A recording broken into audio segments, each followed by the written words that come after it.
Hi guys, तर आज मी आलूवडी बनवली होती, तर तीच रेसिपी आज मी तुमच्यासोबत शेअर करते। खूप टेस्टी होते ही आलूवडी आणि एकदम क्रिस्पी अशी छान खुसखुशीत आलूवडी होते। एकदा नक्की ट्राय करा ही। तर सर्वात आधी मी 1 कप बेसन घेतलं होतं, त्यामध्ये मी हाफ कपच्या थोडं कमी असं तांदळाचं पीठ ॲड केलं होतं। Ginger chilli garlic paste add केली होती 1 टेबलस्पून, हाफ टेबलस्पून हल्दी पावडर, 2 टेबलस्पून यामध्ये मी आगरी मसाला ॲड केला होता। तुम्ही रेड चिली पावडर ॲड केली तरी पण चालेल। सॉल्ट ॲड केलं होतं, सेसमे सीड्स ॲड केले होते, थोडं जास्तच ॲड करा, त्याने चव खूप टेस्टी येते। आणि चिंच गुळाचं पाणी ॲड करून कोथिंबीर ॲड करून चांगलं असं मिक्स करून घेतलं होतं।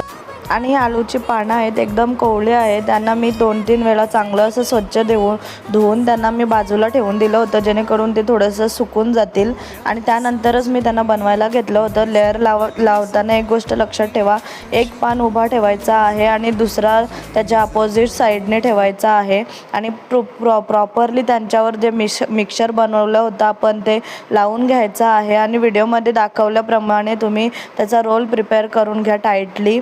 आणि त्यानंतर स्टीम करायला याला ठेवलं होतं मी 15 मिनिट्स। आणि त्यानंतर मी याला थंड होऊन दिलं होतं। आणि थंड झाल्यानंतर याच्या मी वड्या कट करून घेतल्या होत्या। आणि मी शॅलो फ्राय यांना केलं होतं, तुम्ही डीप फ्रायसुद्धा करू शकता यांना। आणि या वड्या आहेत त्या तुम्ही फ्रीझरमध्ये स्टोअर करून ठेवू शकता, आणि तुम्हाला हव्या असतील तेव्हा तुम्ही यांना फ्राय करून एन्जॉय करू शकता।